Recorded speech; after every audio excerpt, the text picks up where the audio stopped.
Biden's own FBI director says the U.S. is under a huge threat from terrorists, the likes that hasn't been seen since the days of ISIS. But an average of 10,000 a day continue to cross the southern border. Let's have a look at it.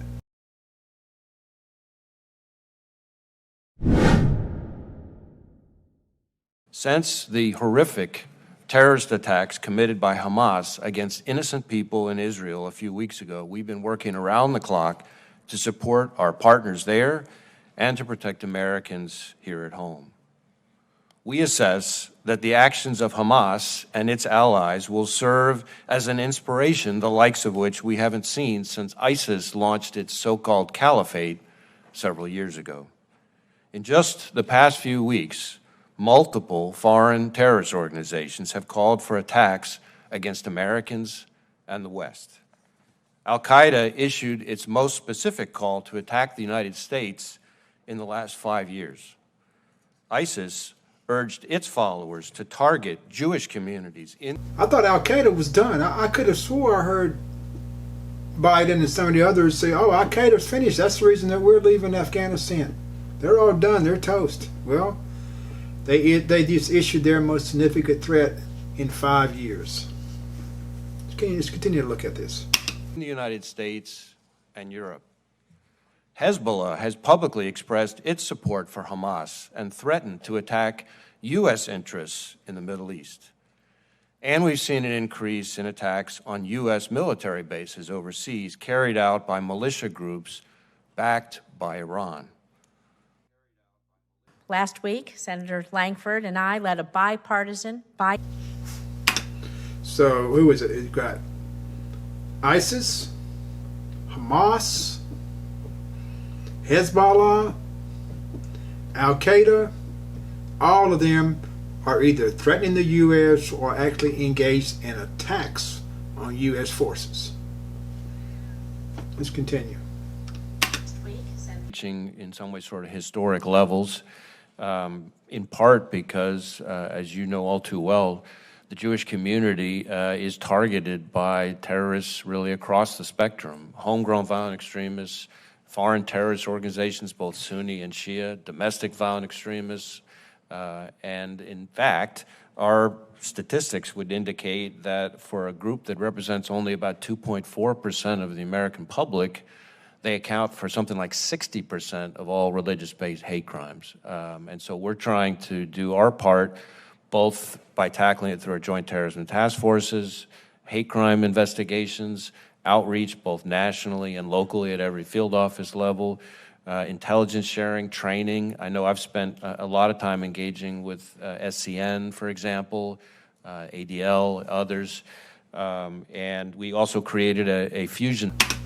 So the Jews account for only 2% of the religion in the U.S., but they account for what? Nearly 70% of all the hate crimes. Let's continue. And so we're trying to cell that brings together the expertise of both our hate crimes folks and our domestic terrorism folks to make sure that we're seeing the full landscape and doing our best to be proactive in this space. Because like in my state, I've got a significant Jewish population.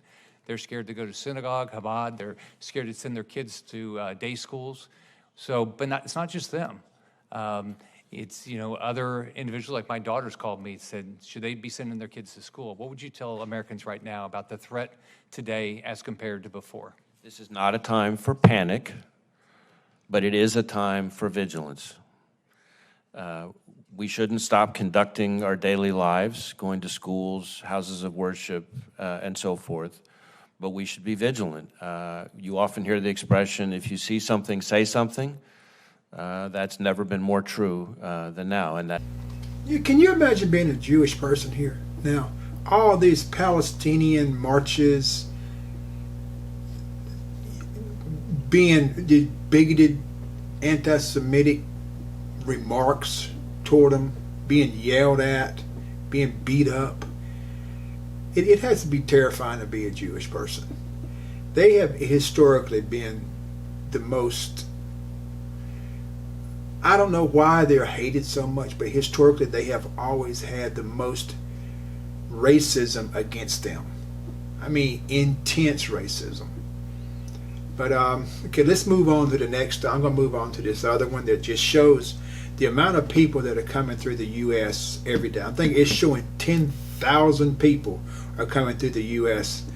southern border every day. And if you don't think that ISIS and Al-Qaeda, Hamas, Hezbollah, all them other jihadist maniacs are not smart enough to get infiltrated into this bunch, it's just mind-boggling of what this Biden administration is allowing to happen. It's just unbelievable. But let's have a watch.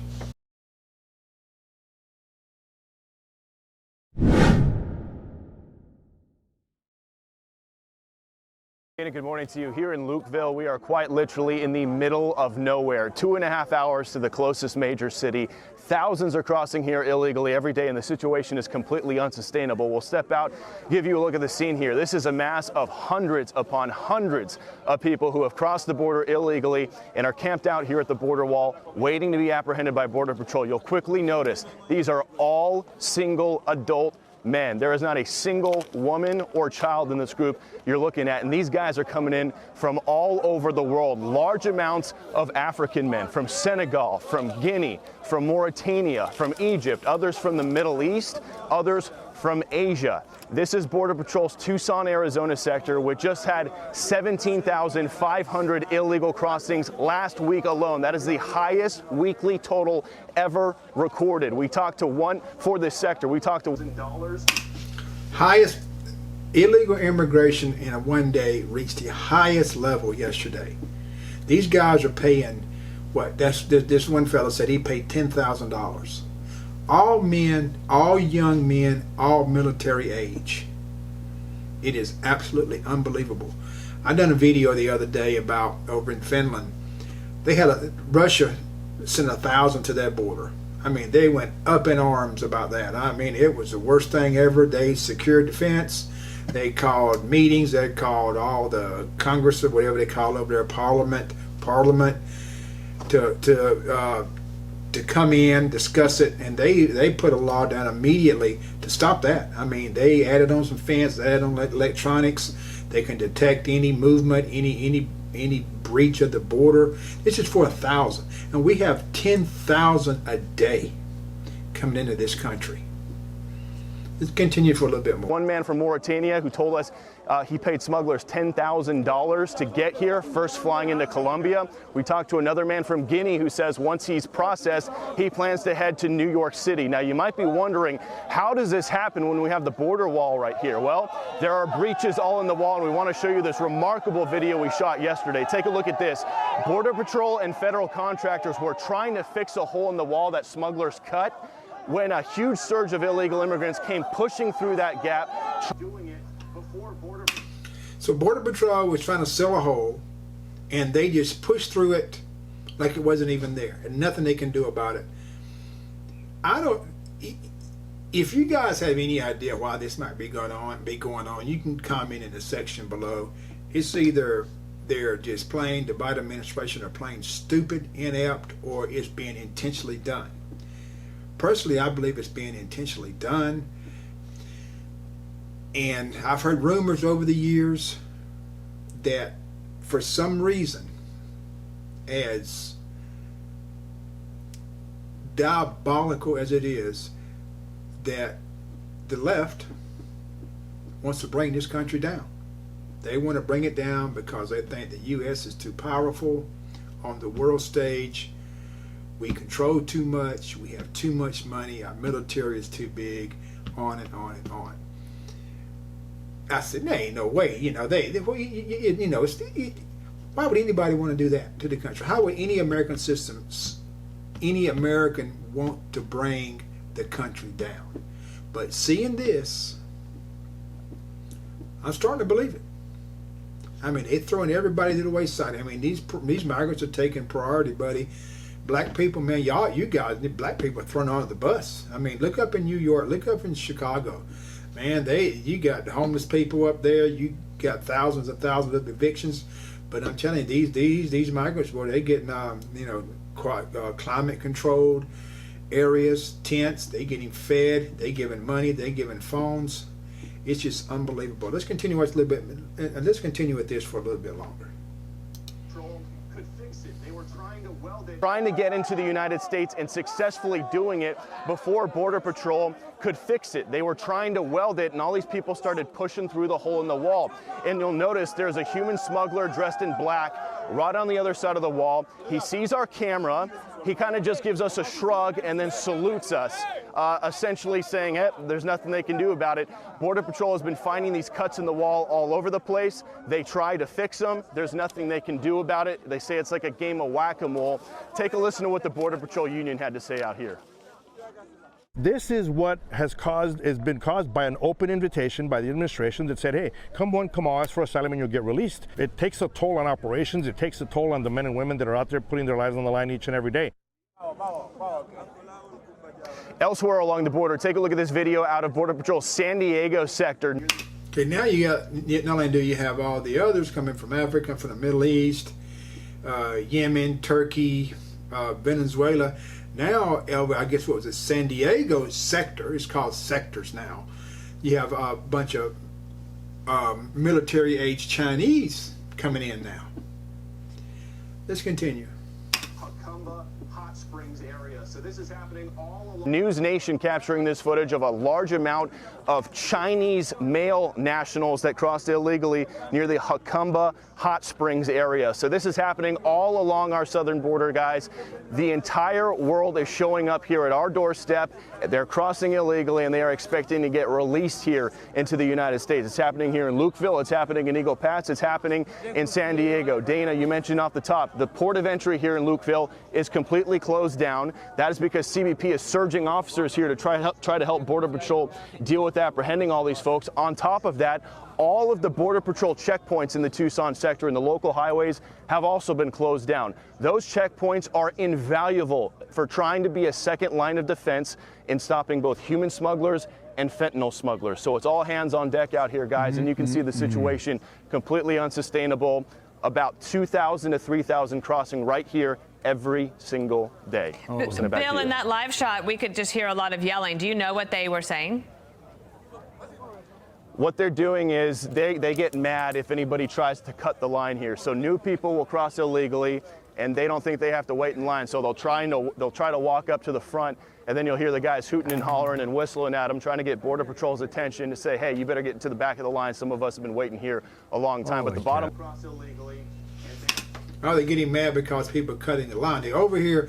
They already cutting the line of all these people that are kind of trying to come into America legally, spending thousands and thousands of dollars, going through immigration lawyers, getting their physicals, making sure they're medically clean to come in here, making sure they're going to be an asset to the country. Now, these people are getting mad because they're coming through the fence, and some of them are trying to walk to the front of the line. I don't like nobody cutting the line either, but I darn sure don't like this.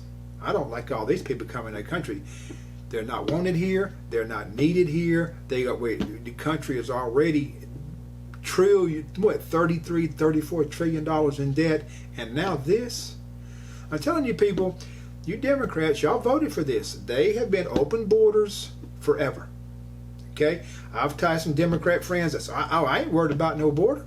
I'm worried about a border. That's what he flat told. He's proud of. I ain't worried about a border. But when they all get together, when they coordinate, and it's going to be a huge attack on this country,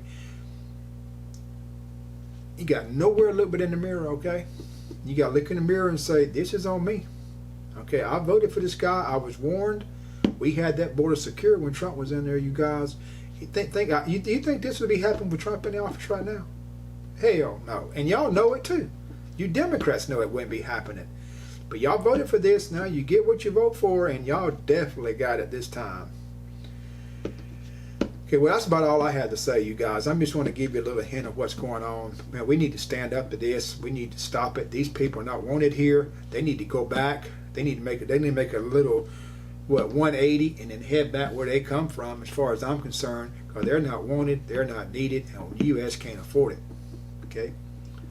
Well, if you like what you see, and hear. I ask you to please like, share, and subscribe. And everyone have a great day. See you next time.